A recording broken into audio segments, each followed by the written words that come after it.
sepenuhnya kepada Dia. Mari kita naikkan sama-sama lagu ini, dan kita boleh bangkit berdiri, kita mau katakan kepada Tuhan, dan bersama-sama kita naikkan.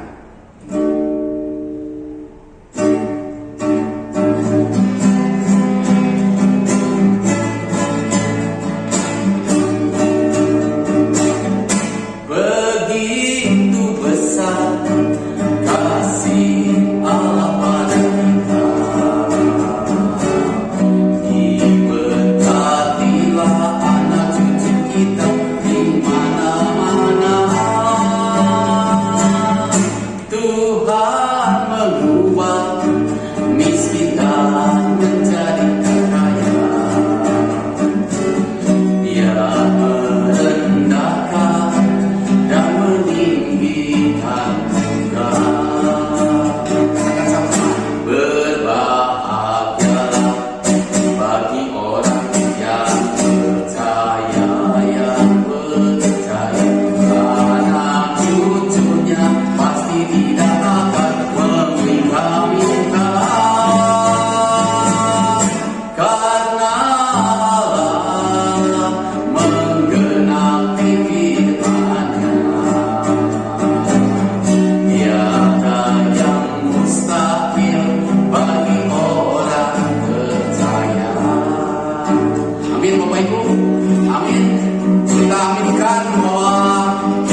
sebentar kita akan mendengarkan bagian dari firman Tuhan yang disampaikan oleh hamba-Nya, bahwa kita tahu bahwa di masa seperti saat ini, masa sulit seperti ini, kita membutuhkan seorang yang sangat kuat.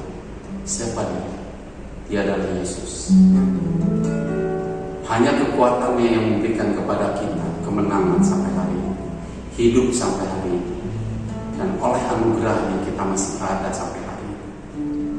Kita mau katakan kepada Tuhan, mari kita berdoa sejenak sebelum kita mendengarkan firman Tuhan dan sebelum kita menaikkan pujian ini. Terima kasih Tuhan untuk semua kebaikan. Terima kasih Tuhan untuk kasih. Terima kasih Tuhan untuk pertolongan, perlindungan dalam hidup kami. Kalau kami ada sampai hari ini, bukan karena kuat dan gagah kami, semua karena anugerah, semua karena kasih, semua karena kebenaran yang Tuhan berikan dalam kehidupan kami. Ketika kami mempercayai Engkau sebagai Tuhan dan Juru Selamat kami. Terima kasih, terpuji nama dalam nama Tuhan Yesus. Kami sudah berdoa. Amin.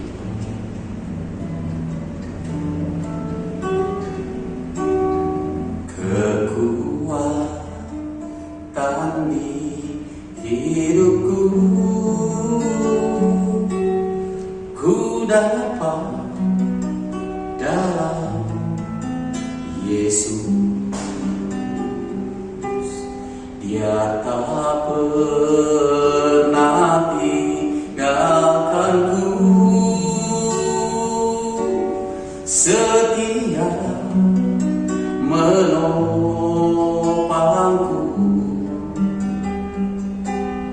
berseru berharap dalam Yesus. Ada bapak-bapak itu lebih lagi kita katakan kepada Tuhan, kekuatan di hidupku, ku dapat dalam Yesus. Dia tak pernah tinggalkanku, dia tak pernah tinggalkanku, setia menopangku,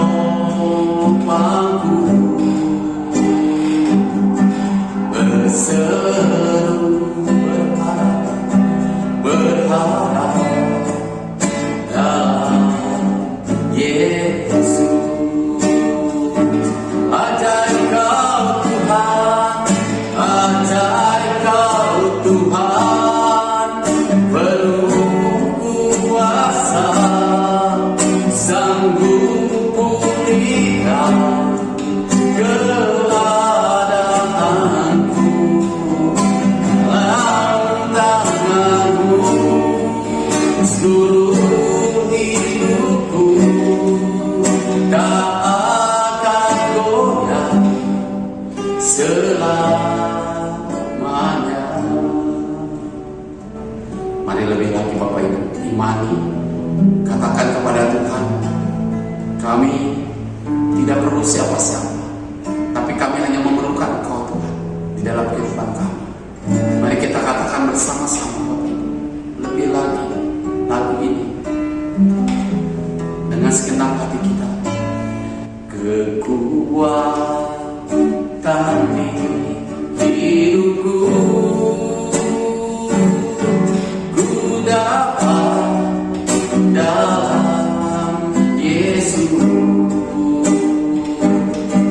Dia tak pernah tinggalkanku, setia menopangku, berseru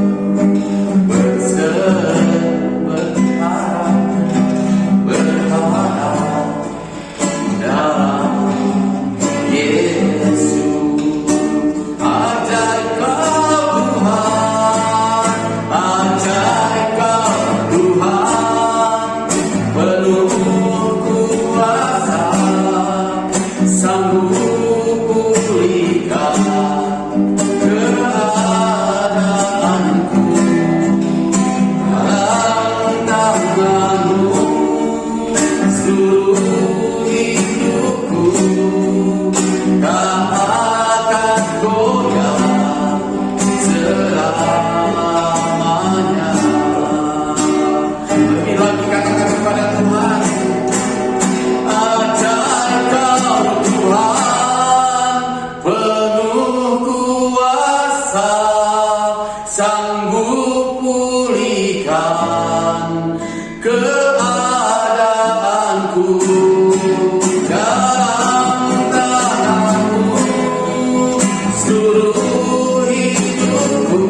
selamanya gak akan goyah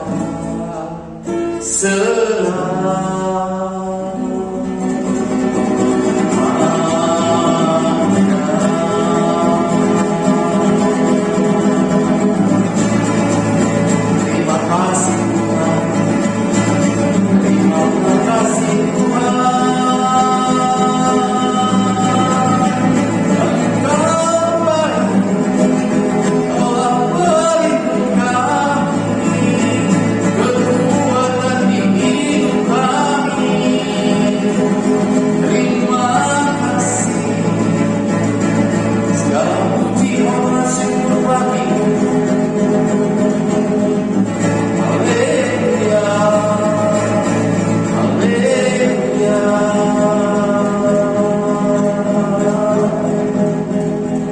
Halo, selamat pagi semuanya. Sebelum kita mendengar firman Tuhan, mari kita berdoa. Bapa kami yang bertata dalam kerajaan surga, kami mengucap syukur Tuhan atas segala berkat yang telah Engkau berikan pada kami pada hari ini. Saat ini kami akan mendengar firman-Mu, beri kami hikmat agar firman yang kami terima dapat menjadi berkat dalam hidup kami dan hidup orang-orang di sekitar kami. Terima kasih banyak Bapa, hanya di dalam nama Tuhan Yesus Kristus, Tuhan dan Juru Selamat kami yang hidup, kami panjatkan doa ini. Amin. Hari ini kita akan belajar dari kisah Saulus. Saulus itu nanti di Alkitab akan terkenal dengan nama Paulus. Nah, kita akan belajar kisah dari Saulus. Kita akan belajar dari Kisah Para Rasul 9 ayat 19b sampai 31. Mari kita baca firman Tuhan. Saulus dalam lingkungan saudara-saudara. Saulus tinggal beberapa hari bersama-sama dengan murid-murid di Damsyik. Ketika itu juga ia memberitakan Yesus di rumah-rumah ibadat dan mengatakan bahwa Yesus adalah anak Allah. Semua orang yang mendengar hal itu heran dan berkata, "Bukankah dia ini yang di Yerusalem mau membinasakan barang siapa yang memanggil nama Yesus ini? Dan bukankah ia datang ke sini dengan maksud untuk menangkap dan membawa mereka ke hadapan imam-imam kepala?" Akan tetapi Saulus semakin besar pengaruhnya dan ia membingungkan orang-orang Yahudi yang tinggal di Damsyik karena ia membuktikan bahwa Yesus adalah Mesias. Beberapa hari kemudian orang Yahudi merundingkan suatu rencana untuk membunuh Saulus. Tetapi maksud jahat itu diketahui oleh Saulus. Siang malam orang-orang Yahudi mengawal semua pintu gerbang kota supaya dapat membunuh dia. Sungguh pun demikian, pada suatu malam murid-muridnya mengambilnya dan menurunkannya dari atas tembok kota dalam sebuah keranjang. Setibanya di Yerusalem, Saulus mencoba menggabungkan diri kepada murid-murid. Tetapi semuanya takut kepadanya karena mereka tidak dapat percaya bahwa ia juga seorang murid. Tetapi Barnabas menerima dia dan membawanya kepada rasul-rasul dan menceritakan kepada mereka bagaimana Saulus melihat Tuhan di tengah jalan dan bahwa Tuhan berbicara dengan dia dan bagaimana keberaniannya mengajar di Damsyik dalam nama Yesus. Dan Saulus tetap bersama-sama dengan mereka di Yerusalem dan dengan keberanian mengajar dalam nama Tuhan. Ia juga berbicara dan bersoal jawab dengan orang-orang Yahudi yang berbahasa Yunani.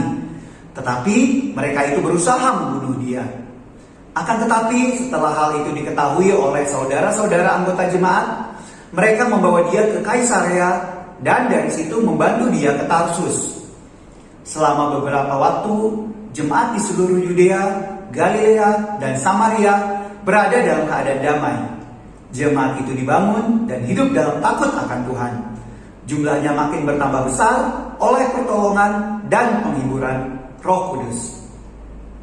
Hari ini kita akan belajar dari hidup Saulus. Saulus itu dulunya seorang Yahudi yang diperintahkan untuk mencari orang-orang Kristen untuk dibunuh. Tapi Tuhan mengubah hidup Saulus. Sekarang hidup Saulus prioritasnya itu hanya untuk Tuhan. Jadi dia memberitakan bahwa Yesus adalah anak Allah dan Mesias. Namun, hidup Saulus juga banyak tantangan saat dia memberitakan Injil. Orang-orang Yahudi di Damsyik itu meragukan Saulus dan mereka menyiapkan strategi nih untuk membunuh Saulus. Demikian juga orang-orang Yahudi yang berbahasa Yunani yang ada di Yerusalem. Mereka juga berusaha untuk membunuh Saulus. Selain itu, Saulus juga punya tantangan. Orang-orang murid-murid Tuhan Yesus yang lain itu juga ragu sama Saulus. Dikira dia nanti cuma berpura-pura jadi murid Yesus, terus menangkap mereka. Nah, jadi Saulus itu udah mau dibunuh sama musuh-musuhnya, dia juga diragukan oleh murid-murid Tuhan Yesus yang lain. Nah, yang menarik dalam tiap tantangan yang dihadapi Saulus, selalu Tuhan memberi pertolongan melalui komunitas atau teman-teman seimannya seperti Saulus. Saat Saulus hendak dibunuh di Damsyik, para murid Yesus membantu Saulus untuk melarikan diri ke Yerusalem. Tadi saat dia mau dikejar-kejar orang hendak dibunuh di Damsyik, sahabatnya atau komunitas teman-temannya Saulus itu menolong Saulus untuk dapat kabur ke Yerusalem. Nah, sampai di Yerusalem juga, si Saulus ini juga dapat tantangan. Dia dicurigai oleh murid-murid Tuhan Yesus yang ada di Yerusalem. Dia itu kayak mata-mata. Karena dulunya Saulus itu sangat kejam sama murid-murid Tuhan Yesus sebelum dia bertobat. Tetapi ada orang yang namanya Barnabas yang mau menyambut Saulus di Yerusalem. Barnabas juga dia yang meyakinkan murid-murid Tuhan Yesus yang lain yang ada di Yerusalem bahwa Saulus ini telah bertobat. Dia sudah bertobat sejak dia bertemu sama Tuhan Yesus. Sejak saat itu, Saulus itu mendapat komunitas yang baru, teman-teman seiman yang baru. Nah, bersama-sama dengan komunitas murid Tuhan Yesus di Yerusalem, mereka belajar firman Tuhan dan berani mengabarkan Injil kepada orang-orang. Sekali lagi, setelah itu Saulus dapat tantangan lagi. Saat dia sudah mulai mengabarkan Injil di Yerusalem, orang-orang Yahudi itu pengen membunuh dia. Tetapi sekali lagi Tuhan menolong Saulus. Melalui komunitas Saulus atau melalui teman-teman dan sahabat-sahabat seimannya Saulus, mereka menolong Saulus untuk kabur dari Yerusalem dengan mengantarnya ke Kaisarea, kemudian pergi ke Tarsus. Dari sini kita dapat belajar untuk kita dapat bertumbuh dengan baik, kita itu perlu komunitas atau teman-teman seiman yang mendukung. Saulus saat dia memulai pelayanannya di Damsyik, dia tinggal sama murid-murid Tuhan Yesus di Damsyik. Di sana mereka saling belajar firman Tuhan dan mereka saling memberitakan firman Tuhan ke semua orang. Saat Saulus ada masalah di Damsyik, komunitas murid-murid Tuhan Yesus lah yang menolong dia untuk kabur ke Yerusalem. Sama saat di Yerusalem juga, saat Saulus punya banyak masalah, dia mau dibunuh sama orang juga di Yerusalem karena dia mengabarkan Injil. Sama terjadi juga. Tuhan menolong Saulus melalui komunitas atau sahabat-sahabat seimannya Saulus. Jadi saat Saulus ingin dibunuh sama orang-orang musuh-musuhnya, teman-temannya itu membantu, menolong. Jadi Saulus dibawa kabur untuk keluar dari Yerusalem agar dia tidak jadi dibunuh. Oke.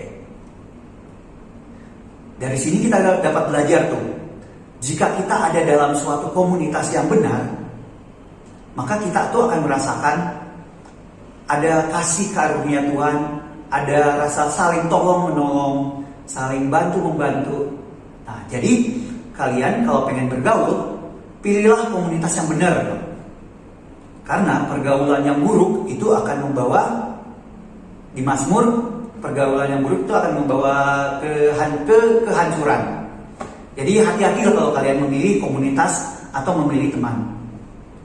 Kemudian dari cerita ini juga kita belajar Saulus itu rajin tuh ikut kegiatan komunitasnya. Jadi Saulus bersama teman-temannya itu mereka rajin melayani. Mereka belajar firman Tuhan dan mereka juga mengabarkan Injil ke orang-orang di sekitarnya. Akibatnya apa tuh? Akibatnya pada ayat ke-31, selama beberapa waktu di seluruh Yudea, Galilea, dan Samaria berada dalam keadaan damai. Jemaat itu dibangun dan hidup dalam takut akan Tuhan. Jumlahnya makin bertambah besar oleh pertolongan dan penghiburan Roh Kudus. Nah, begitu cerita kita hari ini tentang Saulus.